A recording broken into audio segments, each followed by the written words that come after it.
Alrighty, hello, welcome back to the Three-Handed Bandits channel. Today it's Nathan back with another video for you, unveiling the next team in our preseason power rankings, which is the number 29th ranked Houston Texans. We're going to be breaking down their offseason, kind of what their coaching staff's looking like, their offense, defense. We're going to finally end off with the schedule and how we think they're going to do. The series is inspired a lot by that franchise guy, so go check out his deep dives. However, we're going to have our own takes and try to get you in and out very, very quickly. And so today we're also talking about the Houston Texans, who is a team that has a lot of hype from Houston Texans fans. I'm from Houston, and it's very fun seeing the fair weather Houston fans once again getting excited to see their team be amazing. However, they ultimately will probably be let down. They did have a very busy offseason, and a lot of that starts off with the addition of DeMeco Ryans from the 49ers. DeMeco Ryans, former Houston Texan, was able to mend his broken relationship that he had, and is now going to be their head coach coming over from San Francisco. I think it's an excellent hire. We'll kind of get more into his scheme, but he was one of the real top coaching prospects from this cycle. So it's a good thing that they were able to get him, considering they've been a real bottom-of-the-barrel team as of late. And then DeMeco Ryans also brings Bobby Slowick over from the Niners with him. He's going to install that same Shanahan-style system that we've seen there. Obviously, their big move of the offseason outside their coaching was their draft, where they traded up to get they drafted CJ Stroud and traded up to get Will Anderson. A lot of people were mocking them CJ Stroud, a lot of people were mocking them Will Anderson, and they just decided to go and do both. Overall, in the long term, I'm not sure how excited they'll be about having done this trade, obviously without a future their next first round pick. But it was a big move nonetheless, and so we'll kind of see how he ends up panning out. So obviously, they lost Lovie Smith and Pep Hamilton, bringing C.J. Stroud, bringing Devin Singletary over from Buffalo. They bring in Robert Woods, losing Brandon Cooks and Philip Dorsett. They lost a true number one wide receiver in Brandon Cooks, and bringing in an old Robert Woods won't be a great replacement, but we'll see how that works out. They actually brought in a lot of wide receivers. They drafted Tank Dell from Houston in the third round, as well as Noah Brown. And then John Mechie is coming back from his cancer treatment. So you're obviously very happy that he was able to make a full recovery. Bring in Dalton Schultz to be the number one tight end. They lost Jordan Akins and O.J. Howard, but those are not going to be huge losses. They also bring in Shaq Mason on the O-line, which is actually a sneaky, really good addition by them. They also, obviously, as I said, drafted Will Anderson with a third overall pick. They also brought in Dylan Horton, a mid-round guy that had a lot of hype. Bringing Chase Winovich over, bringing Jacob Martin, bringing Sheldon Rankings, bringing in a lot of talent on this defensive line. And then finally they bring in Denzel Perryman, Corey Littleton. They draft Henry To'oTo'o in I think I said that right, in the fifth round. And then on the back end, bringing Shaquille Griffin and Jimmy Ward, losing Jonathan Owens on the back end. So overall, there is a lot of change to this team, but I think it's a lot of really positive, good change. Obviously, Lovie Smith and Pep Hamilton, that was kind of going nowhere fast. So they get the chance to bring in DeMeco Ryans. It's a slam dunk. The only real big loss they had on this team was Brandon Cooks, who's a legit, really good wide receiver and a true number one guy, but he didn't want to be here anymore. So honestly, let's move on. Not worth it. But I think they bring in a lot of guys that are going to be real fun pieces and hopefully have a lot of upside for this team. Obviously, though, the thing you're most exciting about is the fact that you were able to bring in DeMeco Ryans. He's going to be bringing the same, modern Seattle 3 system that we've seen Robert Saleh run. He's going to be bringing that exact same thing over. It's going to be a real exciting D-line. We're going to see a bunch of stunts and blitzes and really fun, young, aggressive defense, which is going to be really exciting. I think he's a great coach. Obviously, he played in the NFL for, a really long time, so he's going to really relate to these players. He's also young, so he's going to be able to relate to them even more. It wasn't very long ago where he was in the league and one of the better linebackers in the league, and now he's going to be coaching. So, I mean, he will relate to these players. I think they're going to really buy in, and I think they're going to have a really excellent defense. The last couple of years under David Coley and Levy Smith, they've actually had a defense that has been really overperformed and really played tough for them, despite how poor of a roster they really had. So I think D'Amico Ryans is really going to be able to coach them up and make this an excellent unit. They bring in Matt Burke as their defensive coordinator. He also runs his base at a 4-3, but I mean, at the end of the day, it's D'Amico's Ryans. Obviously, Matt Burke has kind of been all over the place, so he's probably seen a little bit of everything, but at the end of the day, this is D'Amico Ryans' defense. Even recently, Matt Burke was with the Jets, so he'll understand this scheme well. The main thing I'm worried about with this coaching staff is Bobby Slowick. Coming over from the Niners, going to be installing that Shanahan wide zone system.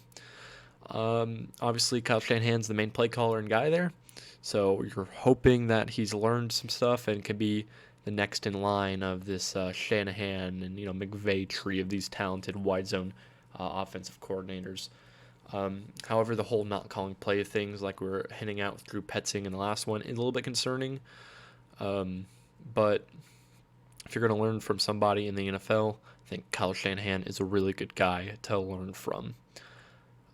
And so obviously this is definitely this coaching staff has a lot to prove. This first year for D'Amico and Bobby, so they do kind of have to prove that they are going to be good coaches. But I mean, we've seen the Niners had insane offense and insane defense, so I mean, it's hard to not have belief and faith that they will end up turning this into a really well-coached, really good team that's going to fight hard and play hard for them.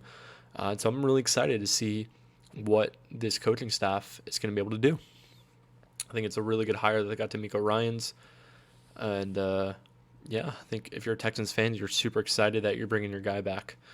So let's talk about Bobby Slowick's offense. So obviously they're switching to this wide zone system, which has had a lot of success in the NFL, and a lot of teams are trying to replicate it. And they got an interesting group to replicate it with. So we'll start off with the quarterback. They bring in C.J. Stroud, and I'm a little bit lower on C.J. Stroud, like I am really with all Ohio State quarterbacks. I think C.J. Stroud is definitely the best one that we've seen of late. However, I just think when you're throwing to, how talented of teams that these Ohio State quarterbacks have had, it's hard for them to really transition to the NFL when everything's just not quite as easy for them. But a lot of people really like C.J. Stroud. A lot of people compared him to Jared Goff, Derek Carr, Dak Prescott. So obviously you're just a little bit worried that you maybe didn't get the highest upside guy.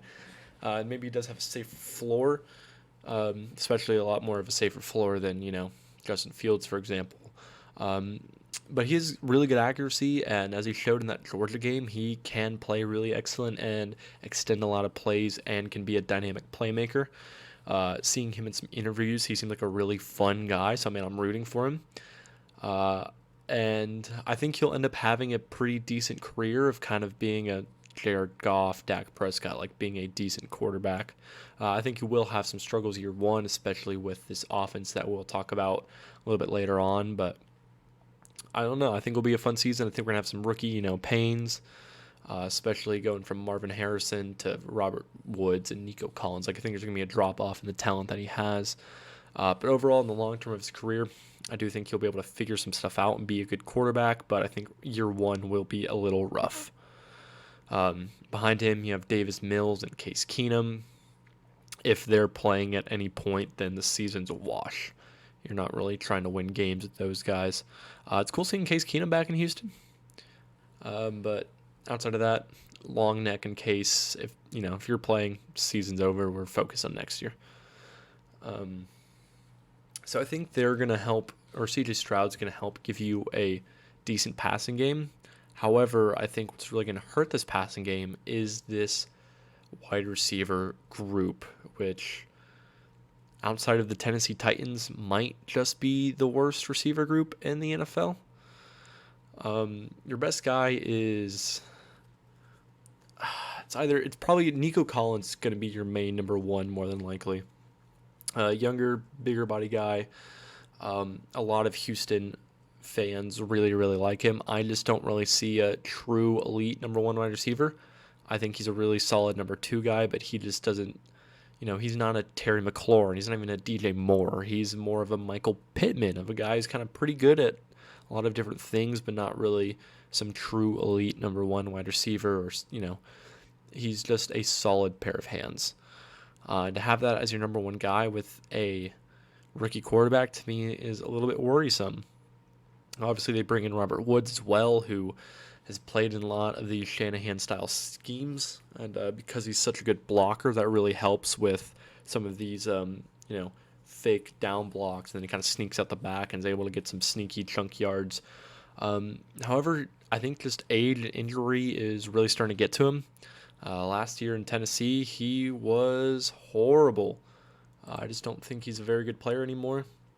But obviously, they bring him in hoping that he can run the scheme. He at least knows what he's doing. I just don't know if you're super excited by the prospect of Robert Woods in 2022. Then obviously your main slot guy is probably going to end up being John Mechie, who is coming back from cancer. So we don't fully know how he's going to be day one. But even when he was drafted, he was a little bit of a lower upside kind of slot guy. He's not a Jackson Smith and Jigba or any of these crazy slot wide receivers that have come out that have had a lot of hype.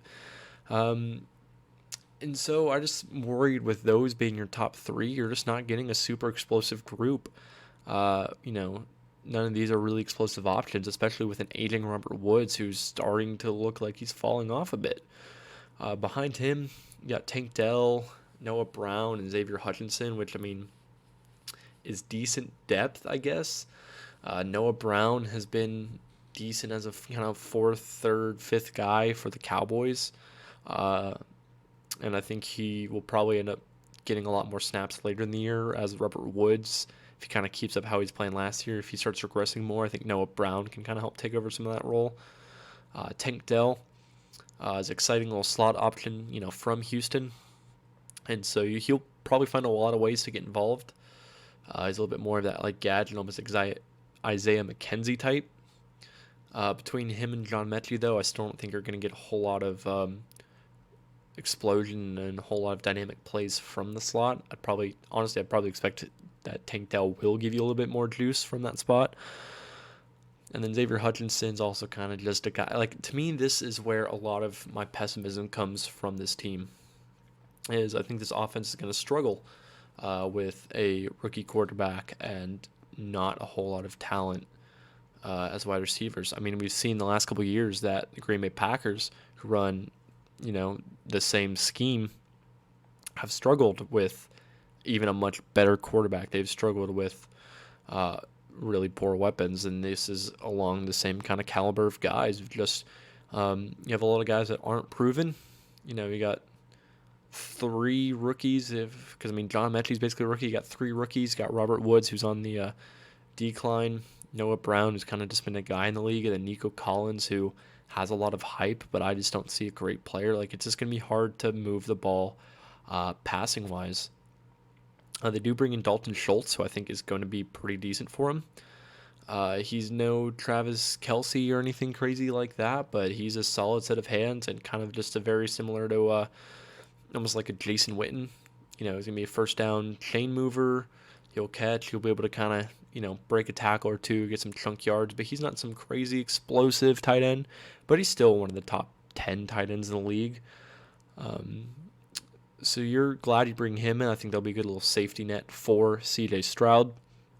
And then behind him, you have Brevin Jordan and Guatoriano, I think is how you pronounce that. Brevin Jordan's a super freaky athletic guy. Imagine he'll almost be more of a Jonnu Smith of this, the bigger athlete who can kind of flex out and kind of get lost and use his speed to make some chunk plays. But Dalton Schultz is your clear number one. He's an okay blocker. Brevin Jordan's not a good blocker. Guatoriano is kind of just okay at both. Dameon Pierce, Devin Singletary are okay out of the backfield as receivers. Mike Boone might end up kind of being more of your third down running back, and I mean Derry Ogunwale is just not a very good player. So overall, I'm just worried about this team's passing offense, especially with a first-time offensive, well, not first time, first-time play caller and stuff like that. However, I do think this running game is going to end up being pretty decent. Obviously, you got Dameon Pierce and Devin Singletary. I really like Dameon Pierce. He runs super hard. He was having a super productive year last year until he got injured. And I think he's just going to be have another really good year of splitting this backfield with Devin Singletary. He's just going to come in, run his ass off, and be a pretty elusive guy with the ability to hit some home runs.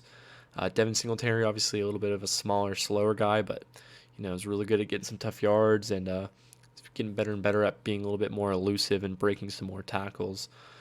Although I think Dameon Pierce is the clear better running back, Devin Singletary is still a pretty decent running back in his own regard. So you have a pretty okay 1-2 punch. You don't have a Nick Chubb or Derrick Henry like an elite guy, but I think Dameon Pierce and Devin Singletary in this scheme have the chance to give you really good production. I would just be a little bit worried about Devin Singletary's speed in this wide zone. I don't know if he's going to fully be able to kind of hit the edge like this scheme really focuses on, but I think it's a good running back room. There's a lot of talented running back rooms, but I think I'm really excited for Dameon Pierce and what he's going to bring in year 2. And then this offensive line could be really good. We'll say could be really good. We'll start off with the easiest piece. Laramie Tunsil is one of the 3 best left tackles in the NFL. Definitely better protecting against the pass than he is as a run blocker. As a pass blocker, he is he the best? He might be. He's up there. I don't know if he's necessarily the best, but he might be. He's just a really lockdown pass protector for C.J. Stroud's backside. Obviously, bringing Shaq Mason, most recently from Tampa Bay, who's also just a really solid, undersized guard who's got a lot of athleticism. It's going to be really good for this Shanahan-style scheme, which does require a lot of, moving pockets and really, getting out in front of your guy to pave paths for these running backs. And then Titus Howard has been here a couple of years for Houston. He's, a bit of a project player, and he's really started to develop and coming into his own. He's also a really solid pass protector, and he's also doing pretty well on the run. And so I think he's in store for another really good year. And so with this offensive line, that's kind of giving you 3 really good pieces. On the inside, though, we're a little bit more worried. You got Juice Scruggs, the rookie out of Penn State. Based off name value alone, he is the best center in the league. However, he's okay. I don't think he's going to be some phenomenal player year 1. Maybe has a potential to kind of become a pretty decent starter. I just don't know how I feel about him. And then Kenyon Green isn't really. He had a very underwhelming year last year as a rookie. He was PFF ranked him as the worst guard in the league. That is not really good. He really struggled defending the pass in year 1. Hopefully, give him some time, though. He'll kind of develop some of that play strength to kind of hold some of these interior guys. And if he develops play strength passing, he'll also be able to hopefully get better in the run game. But yeah, overall, it's a pretty decent offensive line. This offense does have a decent amount of talent, really. It's just the big, question marks for me is kind of be this interior with Kenyon Green and Juice Scruggs. I mean, Kenyon Green just wasn't really good, and Juice Scruggs doesn't necessarily scream like one of these guys who's going to be some amazing guy just day one, kind of like a Creed Humphrey. But I mean, I think he'll be good. He tended to grade out better as one of these zone blockers, so maybe he does end up being really good for him, but we'll see. The other main hole, though, to me is going to be these passing options for the rookie quarterback, C.J. Stroud. I think they'll end up running the ball very well. I do think, however, this passing game is going to be a little inconsistent. because they don't have great wide receivers and a rookie quarterback. So I think running the ball, you're going to be really happy. I think passing, you're leaving a lot up to what could end up, could sometimes be really good and sometimes will be really bad. But overall, I do think you're probably going to end up having you'll probably have a bottom 10-ish offense. Like you'll kind of be around that kind of low 20 mark of, 20 to 25. Like you'll have an okay unit that some weeks I think will be able to perform pretty well, but I think overall on the whole, this is not going to be some crazy explosive offense that's really going to win them a lot of games. I think if you have a lot of optimism for this team, it's going to come from this D'Amico Ryans led defense. So as I was saying earlier, is they've played really hard the last couple of years, and you're going to hope that D'Amico Ryans are going to come in and help them play even better. This defense is really going to start off with Will Anderson, who I think if you ask anybody in the draft community is a surefire, no doubt, going to be a great player for 10 years. I think he's going to be a really elite edge player, and hopefully with all the stunts and, all the stuff they're going to be doing with his D line under D'Amico Ryans, I think Will Anderson's going to have a really productive year getting after the quarterback, and is probably the odds-on favorite, and rightly so, odds-on favorite to be the defensive rookie of the year. I mean, he's just going to be really good. He'll be able to defend the run. He'll be able to get the quarterback. He's going to be just a really solid player. You also still have Jerry Hughes here, which even though he's getting up there in age, he's still getting really good or doing really well getting after the quarterback. I definitely think he's going to be more of just a kind of third down pass rush specialist because you have Jonathan Grenard here, who is okay getting after the quarterback, but definitely a much better run defender. So I think a lot of times you're going to see your D-line line up like this with Jerry Hughes rotating in to kind of get after the quarterback on third downs. But even then, I think these guys are going to end up being a pretty productive pass rush. Bringing Chase Winovich, who's kind of bounced around and been a pretty decent player. Jacob Martin was pretty decent for the Texans last year, and Dylan Horton is a guy in the 4th round who's had a decent amount of buzz. These defenses, like Robert Salas, have valued having a lot of defensive line depth and a lot of good defensive linemen, and this Texans team has a lot of really good edge and defensive linemen. They're definitely a little bit lighter on the interior. You got Sheldon Rankins and Malik Collins, who are two pretty decent interior linemen. But below them, the depth isn't great. Roy Lopez and Hassan Ridgeway can kind of rotate in and be decent, stopping the run, but neither really getting after the quarterback much. I think Sheldon Rankins is probably going to be your best interior presence for getting after the quarterback. But doesn't really matter because I think with all the crazy stunts and shit that this team's going to pull off, that I think Will Anderson is going to be able to do a lot of heavy lifting even as a rookie for this unit. And obviously with Jerry Hughes still here, still playing well, don't necessarily want to bet against him until Father Time really shows that it's won. And so I think this is going to be a really solid unit. And I think they're going to be able to stop the run very well just because I think this is going to be a team that's going to play hard every single game. And I think they're going to buy into stopping the run, especially when in the linebacker unit you bring in Denzel Perryman, who's not necessarily like an Eric Kendricks level cover guy, but is definitely one of the better kind of run defending linebackers in the league. And so they bring him in on a really cheap team-friendly contract, and he'll end up being really good for them. They'll probably start a lot of Christian Harris off. Guy from Alabama's got tools to be a really good player, but it takes these young linebackers, a lot of time to kind of figure it out. And so maybe they'll start off with him, see if he can kind of figure it out. And if not, they'll kind of throw in Corey Littleton or Blake Cashman, who've played a lot of games in the NFL, to kind of just give him more solid play.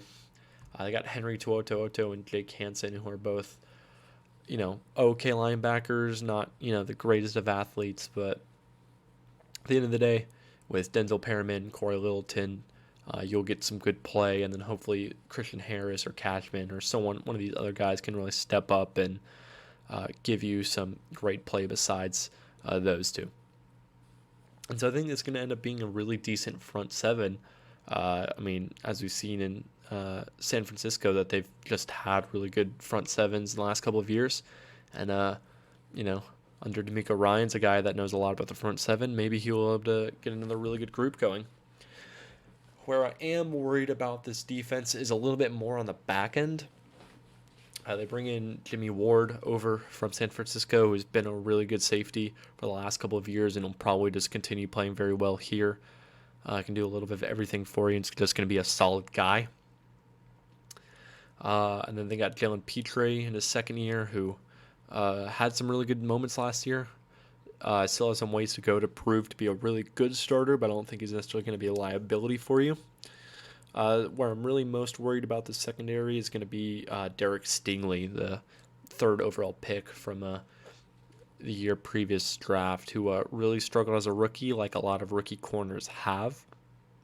However, he's an insane athlete and showed such great film a couple years ago at LSU, to where I really think he will. I would think he'll fix it and really start getting the hang of the NFL. But just in case he doesn't really work out, you also bring in Shaquille Griffin, who is going to be able to rotate, play in, and give you some decent play. You got Desmond King and Tavier Thomas in the slot. Desmond King is definitely one of the better slot corners in the league. In the worst case, if he misses some time, Tavier Thomas will be able to rotate in and not cost you either. And then they got Steven Nelson on the other end, who's just been a really decent corner the last couple of years in the league. So honestly, overall, his defense just has a lot of talent. Under D'Amico Ryans, you will expect that they'll probably end up playing pretty well. The one thing I'd be worried about is some of the cornerback depth and kind of the interior line depth, but I think D'Amico Ryans is really going to get the best out of this unit, and especially if this front seven is as good as we think it could be, then that's going to help this secondary that theoretically could struggle. But I think with how well that front seven is going to do, it's going to make the back end's job much easier for them. And so overall, I don't know if it has the star talent to really be a true top 10 defense, but it's definitely going to be a top half defense. And if this offense is going and Will Anderson ends up being, a Nick Bosa-esque player of just being able to get after the quarterback, then this does have the potential to really be a top 10 unit. And it'll probably be a defense that's good enough to help win you a lot of games. However, as we look at his schedule, it's not going to really win them enough games to be in playoff contention, I don't think. Vegas has their line at 5.5. I have them around 7 wins, so I'd hesitantly bet the over. But this schedule definitely is not as bad as some of the other teams in the AFC South and just the AFC in general have. I do have a couple tough games at Baltimore, at Cincy, and at New York Jets, which I think those are just 3 guaranteed losses. But all their other games outside of that aren't crazy hard for them. Even the more tough games they have, a lot of them are at home. You have Denver coming to you. You have Cleveland coming to you. You have New Orleans coming to you. So I think there is a lot of winnable games in this aspect. At home against Pittsburgh, winnable game. Even their divisional games, they've played really well interdivision. I think all 3 of their wins last year were in the division. So I do think this team has a potential to be a really decent team. Do I really see them competing to make the playoffs? No. I think they'll probably lose against Baltimore. I could see them kind of taking this game against against the Indianapolis Colts. It's probably a loss against Jacksonville. Probably a loss against Pittsburgh and Atlanta, and I could see them beating New Orleans heading into the bye. So you're probably 2-4, 1-5 here, but they could easily be 3-3 heading into the bye. And then even coming off the bye, you got 2 Carolinas, not necessarily the hardest game in the world. You have Tampa coming to home. This game against Arizona might be a little bit hard if Kyler Murray's back, but if he's not, that's a free win, I think. Even if they're able to split their division, series, I could definitely see a world where this team has 6, 7, maybe even 8 wins. I just don't really know if I see 9 or more wins to really compete to win this division. I think best case scenario, 1, 2, 3, 4, 5. Yeah, I think this team's really just kind of due for kind of 6 or 7 wins season. I really don't see this. I think this defense is going to be really good. So I just don't see this being a real true bottom 3 team. I just do think that this offense is going to kind of limit their upside. But I do think they'll find a way to be 7, 8 win team. And I think having D'Amico Ryan is going to be really good for this unit. And yeah, so let's just do a brief little recap. Obviously, I think this defense is going to be really exciting for Houston. I think it's going to make them a tough out every single week. I think every single week they're going to be competitive. And I think they'll be able to win a lot more games than they have the last couple of years. However, I just don't think that they're going to be a true playoff contender or threat yet. And then kind of just not really sure how this offense is going to look under Boomer Bust CJ Stroud, as well as Bobby Slowick's first kind of time really calling plays, especially since this unit is lacking talent in the wide receiver room. However, they do have a lot of solid players on defense, how we've talked about. And if Derek Stingley and Will Anderson Jr. especially are able to play up to their potential, that's going to be some star talent in really, really important positions on the defense. And then finally, as we said, they do have a somewhat easier schedule compared to a lot of the teams in the AFC. And so I do think that, there is definitely a really small possibility, 1%, 2% chance that they do win the division. However, I'm more confident in this team's ability to win games than like the Colts or the Commanders, just because I do have a lot of faith in this defense, especially if they have a lot of, kind of 50-50 games at home. I think that could kind of help them get over this hump. So overall, I think if you're a Texans fan, you are going to be pretty happy with this season. I think you're going to be upset that you gave up a first-round pick because it's probably going to be a top 10 pick.